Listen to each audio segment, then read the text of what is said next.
So hello friends, welcome to online Guruji classes.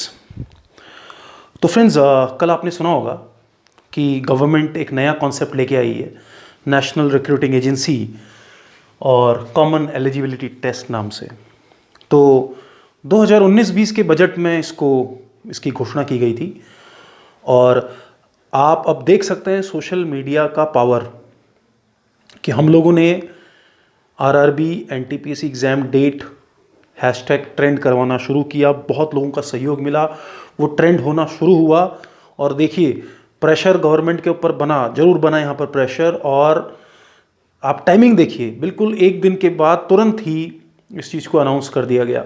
ठीक है, तो मैं ये नहीं कह सकता हूँ कि ये सिर्फ हम लोगों की वजह से हुआ, या बहुत सारे लोग पूरे ऑल ओवर इंडिया से जितने भी एजुकेटर्स थे वो इस कैंपेन को चला रहे थे आरआरबी एनटीपीसी के।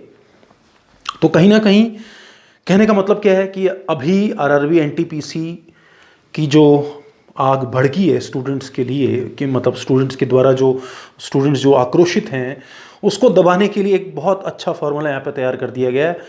क्योंकि अगर आपने नेशनल रिक्रूटिंग एजेंसी को बनाना ही था तो 1 साल पहले बनाते, क्योंकि अभी तक उसकी फॉर्मेलिटीज़ पूरी हो जाती। तो फिर रेलवे कोरिजेंडम क्यों निकाल रहा है आरआरबी? क्योंकि अब इसमें आरआरबी के एग्ज़ाम भी होंगे, आईबीपीएस के एग्ज़ाम भी होंगे, ठीक है ना। तो और अभी भी आप देखिए हुआ कुछ नहीं है, अभी सिर्फ प्लान तैयार किया है। तो देखिए प्लान तैयार किया है, फिर अब ये देखना पड़ेगा कि जो नेशनल रिक्रूटिंग एजेंसी है वो कौन सा वेंडर ढूंढती है, किस तरह से वो बनाती है। तो कुल मिला के आप कह सकते हैं कि हमारी सरकार के द्वारा प्लान पे प्लान ही बनाए जा रहे हैं। जैसे नेशनल एजुकेशन पॉलिसी है, बॉडीज़ पे बॉडी में, तो पेपर्स पे विचार तो बहुत अच्छे हैं, लेकिन इन प्रैक्टिकल क्या होगा उसके ऊपर हम लोग देखते हैं आज कि क्या है ये नेशनल रिक्रूटिंग एजेंसी।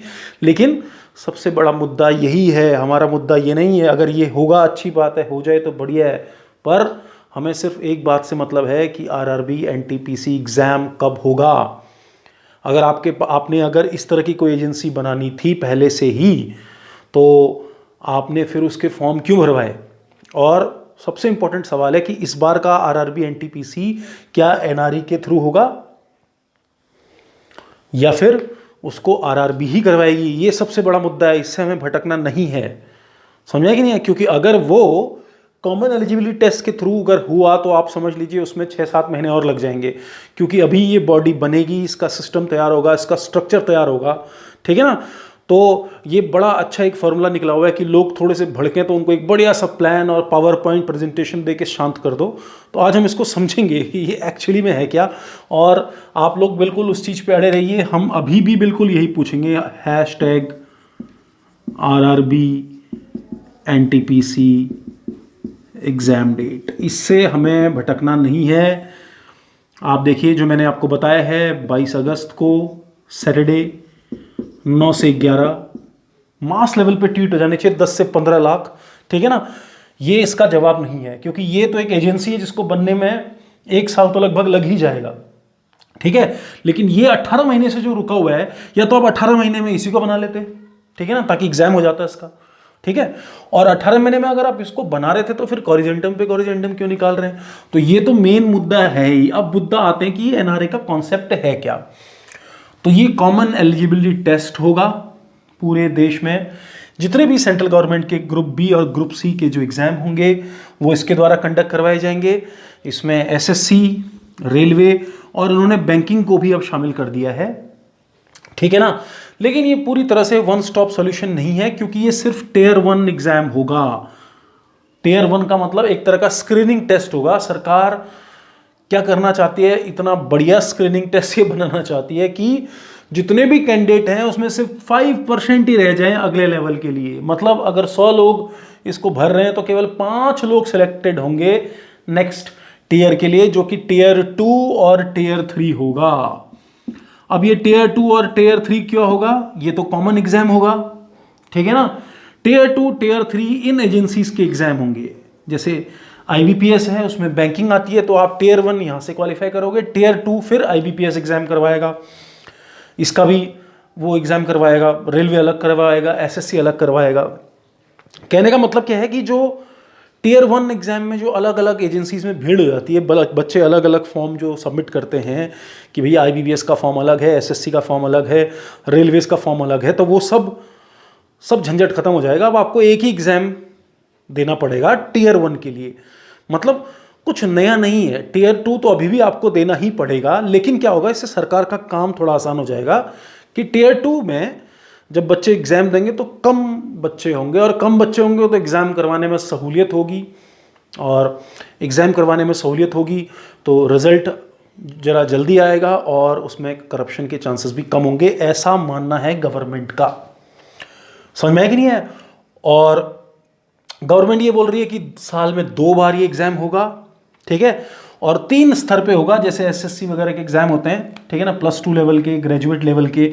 तो ये मैट्रिक लेवल पर, हायर सेकेंडरी लेवल और ग्रेजुएट लेवल पे, तीनों लेवल पे अलग अलग एग्ज़ाम होगा, ठीक है ना। ग्रुप बी और ग्रुप सी के लिए साल में आपका 2 बार होगा, ठीक है ना। और इसकी जो स्कोर है उसकी वैलिडिटी 3 साल की होगी। जैसे आपने देखा होगा कॉमन एलिजिबिलिटी टेस्ट का कॉन्सेप्ट गवर्नमेंट लेके आई थी, तो वैसे ही ये कॉमन एंट्रेंस टेस्ट का वो है, ठीक है। और 3 साल में जो आपका बेस्ट स्कोर होगा, अगर आप हर साल देते हैं तो बेस्ट स्कोर को ही कंसिडर किया जाएगा।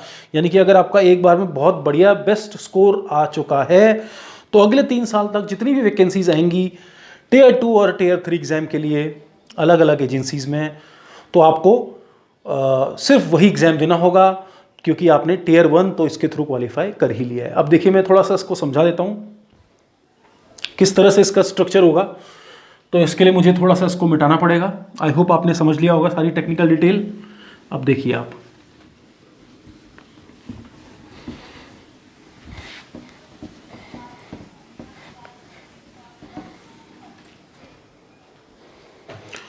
अब देखिए मान लीजिए ये एसएससी का एग्जाम है, सपोज सीजीएल लेते हैं,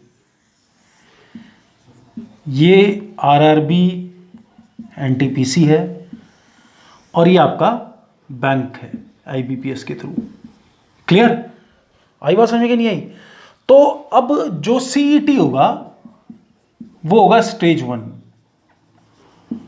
टीयर 1 एग्जाम। यानी कि मान लो 100% स्टूडेंट इसको देते हैं, ठीक है ना, तो इसकी मेरिट काफी हाई जाएगी और सिर्फ 5% स्टूडेंट्स यहां पर सेलेक्ट होंगे स्टेज 2 के लिए। अब मान लीजिए आपने एसएससी सीजीएल के एग्जाम देने हैं, तो इसका टीयर 2 अलग होगा, इसका सेकंड स्टेज का अलग होगा, इसका सेकंड स्टेज का अलग होगा, ठीक है ना। तो अब आपने इन एग्जाम्स को देंगे, इनकी जो भी फॉर्मेलिटी होगी, इंटरव्यू वगैरह, और तब जाके आप फाइनल सेलेक्ट होंगे।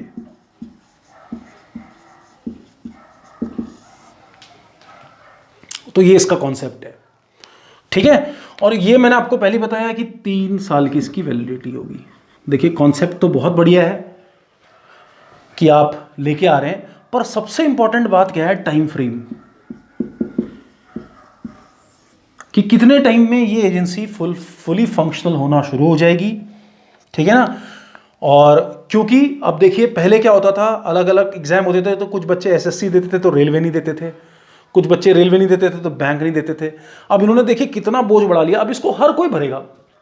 समझ में आया कि नहीं है? अभी जैसे रेलवे वैकेंसी ज़्यादा थी तो 1.36 करोड़ लोगों ने रेलवे भरा, एसएससी को थोड़ा कम लोग भरते हैं, बैंक को थोड़ा कम लोग भरते हैं। अब सबको स्टेज 1 भरना पड़ेगा। समझ रहे कि नहीं समझ रहे? सब आएंगे स्टेज 1 में, और ये लोग बोल रहे हैं साल में 2 बार करवाएंगे। अब साल में 2 बार करवाएंगे तो आप देखिए पहली बात तो कितने शिफ्ट में इनको ये एग्जाम करवाना पड़ेगा, पहली बात तो, ठीक है ना। और साल में 2 बार होगा तो हर कोई देगा, क्योंकि बेस्ट 3 साल में बेस्ट स्कोर है, तो 3 साल में लगभग 6 एग्जाम होंगे, साल में 2 बार हो रहे हैं, 3 2 6, हर कोई देगा। तो हर कोई देगा तो आप सोचिए ऑपरेशनल रूप में कितनी बड़ी परेशानी इसको कंडक्ट करवाने में आएगी। मतलब आप इतने टीयर में एक साल भर एग्जाम होता रहेगा, मुझे ये लग रहा है। क्योंकि आप देखिए ना, इधर का भी कंबाइंड हो गया, इधर का भी कंबाइंड हो गया, इधर का भी कंबाइंड हो गया, तो हर टीयर में 2-2 करोड़ लोग एग्जाम को देते रहेंगे। क्योंकि किसी को ये थोड़ी पता उसका बेस्ट स्कोर क्या है।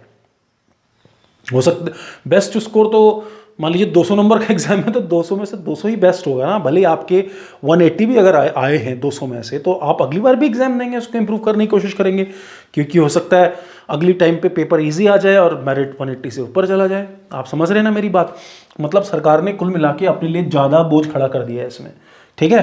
पहले तो ये था कि अलग अलग एजेंसीज एग्जाम करवाती थी तो बच्चे बट जाते थे, ठीक है ना। अब सारा का सारा लोड इस कॉमन एलिजिबिलिटी टेस्ट पे आ जाएगा। तो आप ये देखिए कि कितने टियर में एग्जाम होगा, मतलब कितने दिन में एग्जाम होगा, कितने शिफ्ट में एग्जाम होगा, और इतने शिफ्ट में एग्जाम होगा तो इतने पेपर सेट करने पड़ेंगे, इतने पेपर सेट करने पड़ेंगे तो उनके डिफिकल्टी लेवल अलग अलग होंगे, ठीक है ना।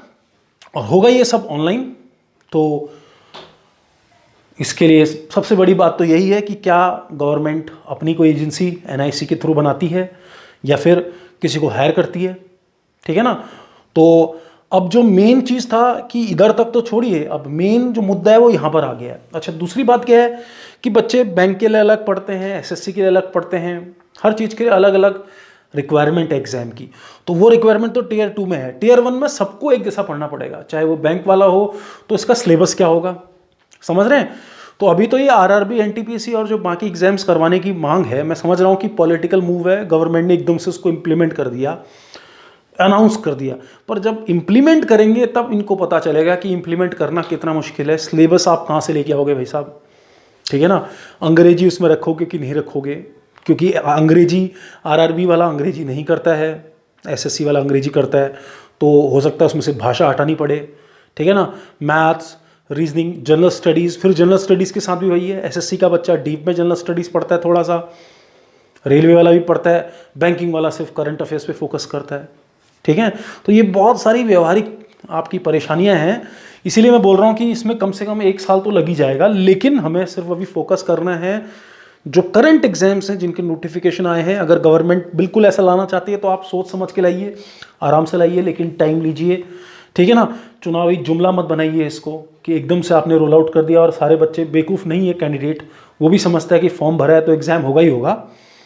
इसको करिए, नो डाउट, फ्यूचर में करिए और सोच समझ के करिए, क्योंकि मैंने कुछ इंपॉर्टेंट प्रॉब्लम्स यहाँ पे डिस्कस की हैं कि जो भीड़ आएगी आपके पास टियर 1 में हर बार, ठीक है, साल में पहला बार करवाएंगे तब भी भीड़, दूसरी बार करवाएंगे तब भी भीड़, तो लगभग 2, 2.5, 3 करोड़ बच्चे इस एग्ज़ाम को देंगे। तो हर बार आपको पूरे साल आप एग्ज़ाम करवाते रहेंगे, ठीक है ना। तो वो आपको मैनेज करना है। और प्लान्स पेपर में अच्छे लगते हैं, इम्प्लीमेंटेशन में मतलब काफ़ी अलग चीज़ें इम्प्लीमेंटेशन, तो देखते हैं गवर्नमेंट कैसे करेगी। लेकिन हमको फोकस किस पे करना है, आरआरबी, एनटीपीसी एग्ज़ाम डेट के ऊपर फोकस करना है। और बाकी जितने भी एग्ज़ाम्स के नोटिफिकेशन निकले हैं उनके लिए हमें फोकस करना है कि पहले वो होने चाहिए। हमें इस पद्धति से वो एग्ज़ाम नहीं होने चाहिए, जो पुरानी पद्धति थी उसके हिसाब से चलें, क्योंकि उनके नोटिफिकेशन आ चुके हैं, ठीक है। और उसके बाद इन द मीन टाइम आप अपने आप को तैयार कर लें, इस एजेंसी को तैयार कर लें, और फिर अगले एग्जाम का नोटिफिकेशन इसके थ्रू निकाल के उसको करते रहें। तो आई होप आप लोगों को बात समझ में आ गई होगी। तो मिलते हैं आपको सुबह 9 से 11, 22 अगस्त शनिवार, #RRB NTPC exam date. Thank you, thanks a lot.